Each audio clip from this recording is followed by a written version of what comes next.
Hey guys, so about a year ago, I made a video on GMOs and organic food that I feel was really insufficient in its sourcing and obviously quality because it's old. This video is meant to be both actually watchable and better sourced and explained than that video. Obviously, I will be inserting personal opinion within this video, but it is mainly just to educate, and all sources will be linked below in a document with some notes and important parts of the sources that I used. With that out of the way, let's get into it.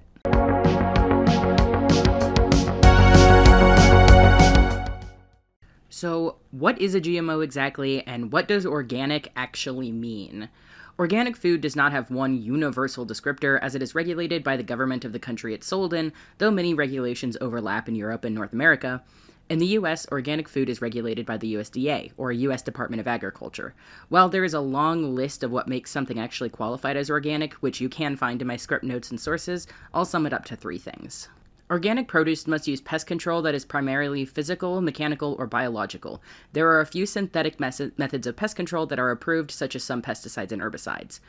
Organic crops tend to use more targeted pest control, while many GMOs are made to be herbicide resistant and as such use a more wide spectrum pest control. They must also use organic seeds when planting, and the use of any form of genetic engineering is prohibited, alongside the use of any ionizing radiation or sewage. For animal products, the guidelines require organic management from the last trimester of any dairy animal or animal raised for slaughter, require 100% organic feed with the allowance of supplements, preventative management and care of ill animals, ruminant animals must be allowed to graze for at least 120 days out of the year, and animals must be allowed year-round outdoor access unless environmental or health concerns are present. So this doesn't sound too bad, right? We'll get into that in a bit, but to sum up what a GMO is, GMOs are crops that have had their genetic makeup modified. This is often done by transferring the DNA of other plants into the cells of the desired crop and then growing tissue cultures to later be developed into new plants. These new plants inherit the DNA of the plant that they were modified with. Editing came in here, but I forgot to put in my script. GMO stands for genetically modified organism for anyone who this is just a completely new topic. This is often done to increase shelf life, make plants drought and heat resistant, herbicide resistant to allow for broad use herbicides, and to allow for growth without tilling, and or increase nutritional value. It can also be done to reduce cosmetic defects that may result in food waste or the plant being thrown away before hitting shelves. GMOs are also regulated by 3 different government organizations in the US, the FDA, USDA, and EPA, or Environmental Protection Agency.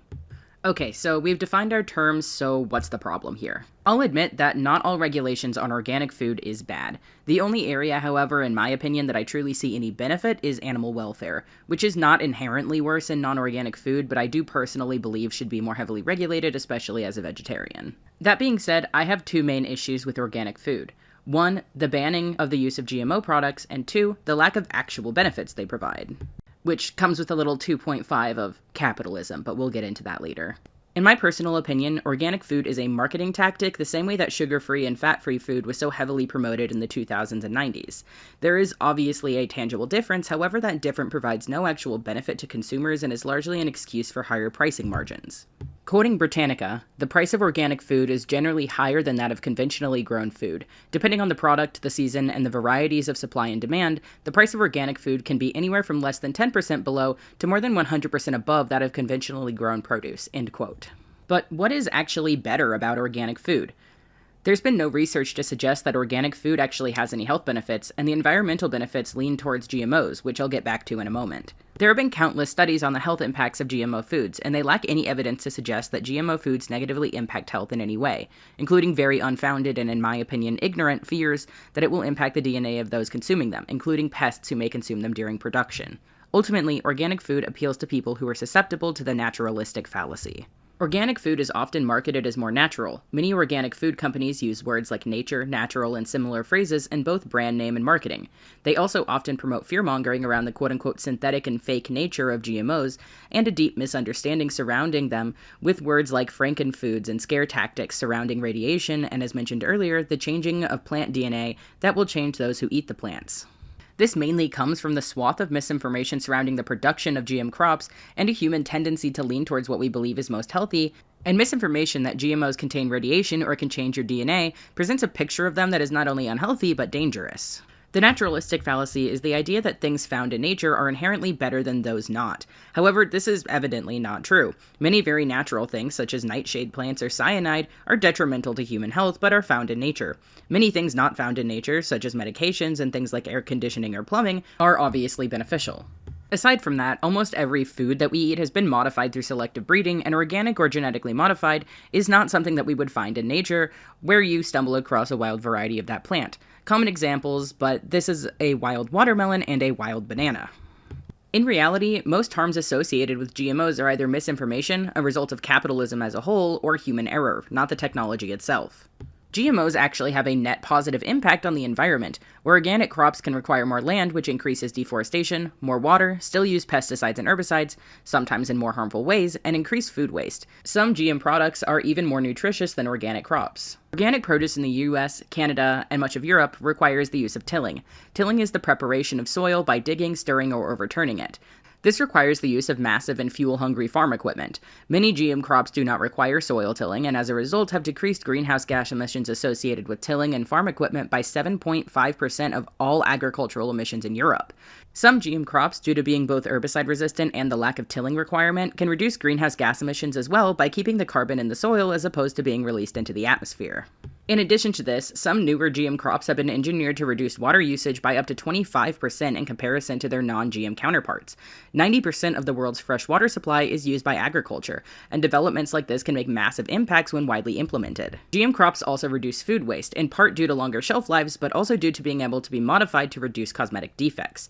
We waste 2.9 trillion pounds of food every year, which also, by the way, contributes to greenhouse gas emissions again. 25 gallons of water is wasted on each apple grown in the US. However, GM apples can be produced that do not brown or bruise, which makes them less likely to be tossed before even hitting shelves, or very soon after being stocked, due to cosmetic defects.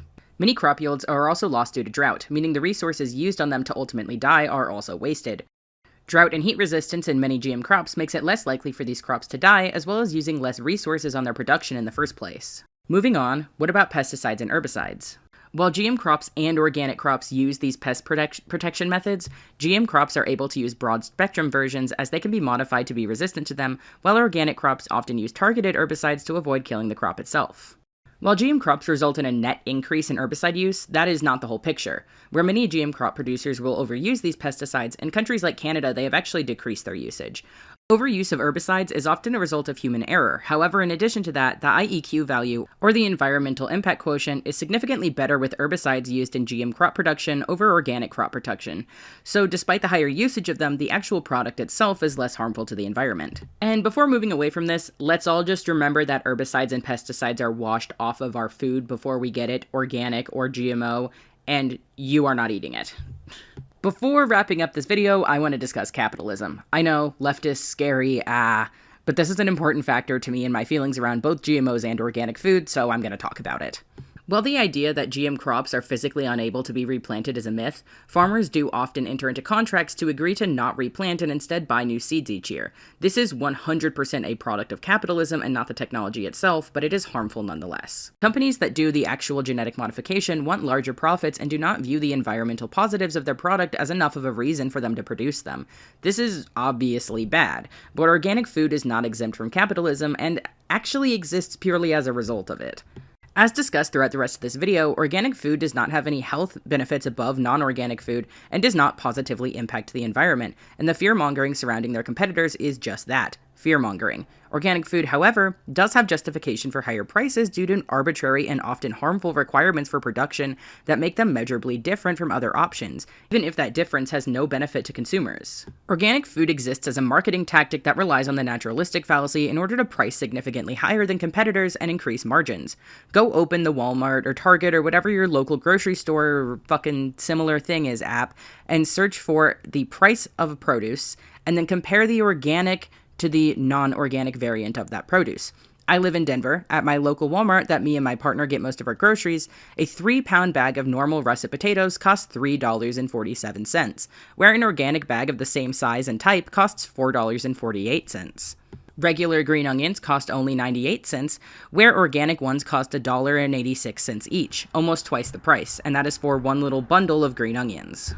Organic food exists purely because it preys on the naturalistic fallacy and therefore has an easier time justifying its price, though I don't see why anyone would pay $2 for a single bunch of green onions personally.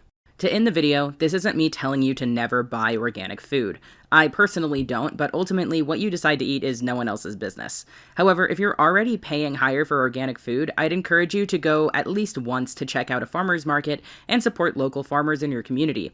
Both GMO and organic foods are negatively impacted by capitalism, and you're not feeding into it any less by buying one or the other, but you are helping the environment by either supporting local farmers or buying GMO products. That's all, guys. Thanks for watching. Ha det. I stare at the populace in prayer.